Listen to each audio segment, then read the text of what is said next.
And Islam, they say, is Hagarism. The religion of the children of Hagar, of the Arabs. Hagarism. These are the titles they give us, the Jews, our cousins. And yet this man, Muhammad, is honoring a Jewess to the skies.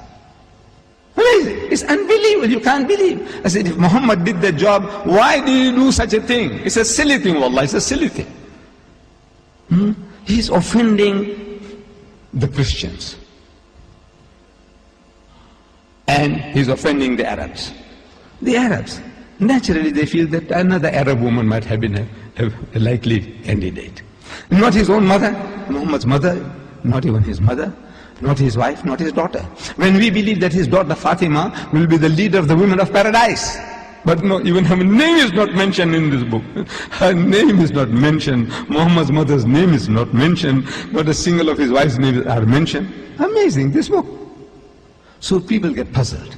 You see, when they get a book like this, you present them, they are looking for Muhammad, his family history.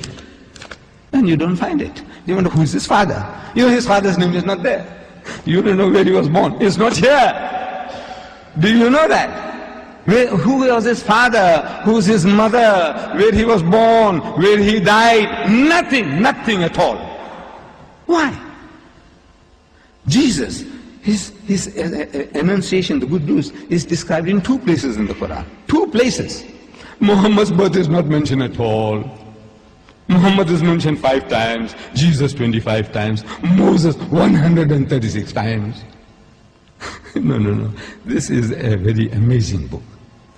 The Westerner, see, he just can't seem to grasp. He is looking for a book. We'll tell him once upon a time. He's used to once upon a time syndrome. Everything must be once upon a time, once upon a time. He's looking for once upon a time. And this book is not a once upon a time. It is not.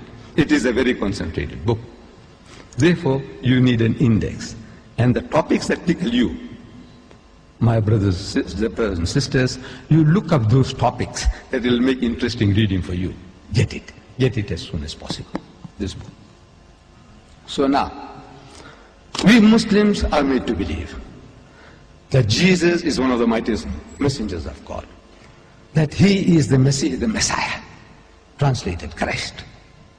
And in verse 45, we started with 42, 45, it says again, وَإِذْ قَالَتِ الْمَلَائِكَةُ يَا مَرْيَمُ, behold, the angel said, O Mary, إِنَّ اللَّهَ يُبَشِّرُكِ بِكَلِمَةٍ مِّنْهُ, that Allah gives you glad tidings of a word from him. The Christians say Jesus is the word of God. The Quran says the word from him. Ismuhul Masih, his name will be the Messiah, Christ.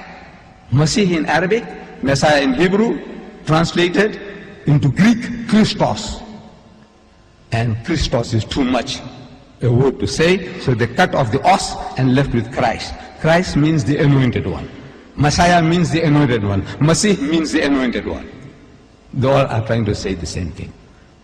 Ismuhul Masih, who Isa ibn Maryama, Jesus the son of Mary, wajihan fi dunya wal akhirah, held in honor in this world and in the hereafter. Wa minal mukarrabin, and of the company of those nearest to God. The Christian says Jesus is sitting on the right hand of God. The Quran says he's in the company of those nearest to God. We tell our Christian brothers that look, we accept what you say. He's sitting on the right hand of God, but not geographically, not physically. Because God is not a physical being sitting on a huge throne. And Jesus Christ sitting on his right side on a stool.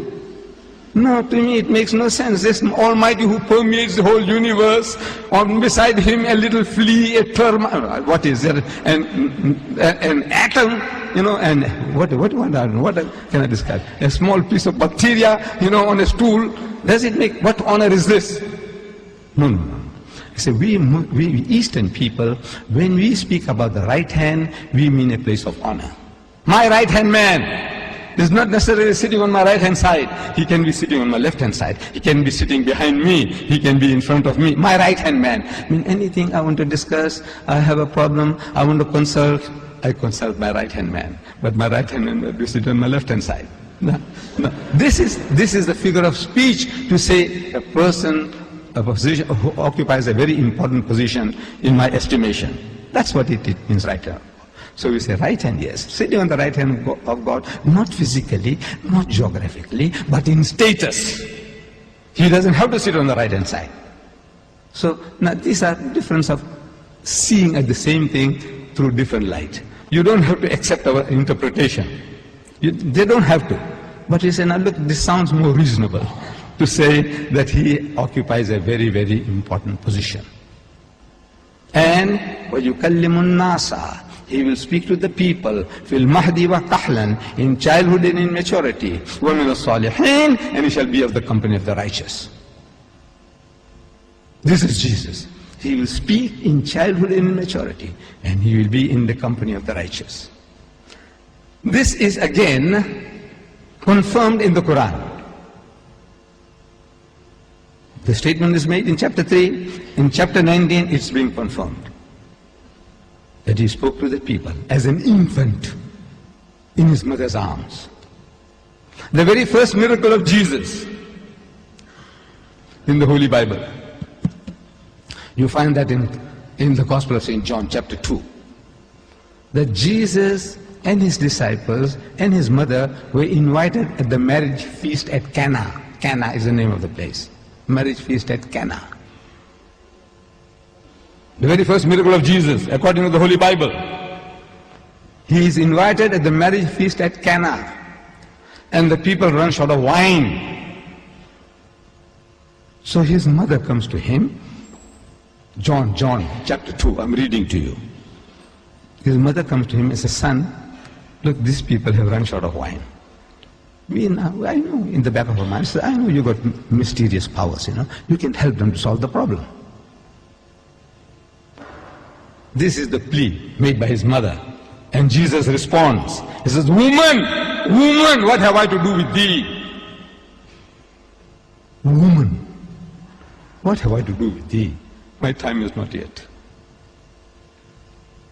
Now, if you don't want to do a job, man, there's a nicer way of telling your mother, says, Ma, look, I'm tired, leave me out. You don't have to address your mother as woman. That's the word is used for a prostitute. No. This same book now, the word woman he uses for a prostitute.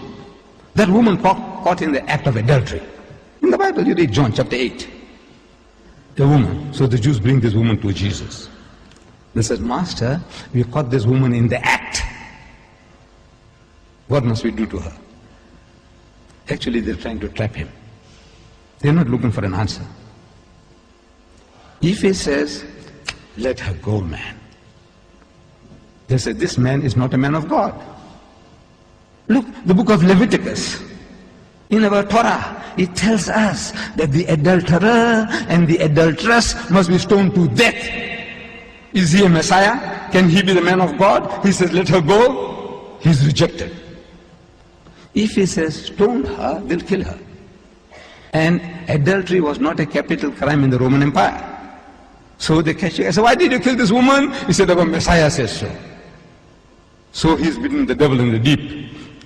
He's in conflict with the government, the laws of the state. Either way he loses. Heads I win, tails you lose. So what does he do? He's also a Jew. Look, these are Jews, are geniuses. I'm telling you. No, they are our cousins. They always beat us, that. They always have got one on us. You go into an agreement that, resolution was 342 or 424. This is now they're going to let go the occupied territories for peace. Occupied territories. So now they said, right, we move this for you to implement your part of it. He said, no, you haven't given up the occupied territory. He said, no, we didn't say the occupied territory. In the resolution it said occupied territory. So this piece here, is it not occupied territory? Yes. Is the means the whole thing that was concerned in 1967? No, we didn't talk about that. We said occupied territory. We didn't say the.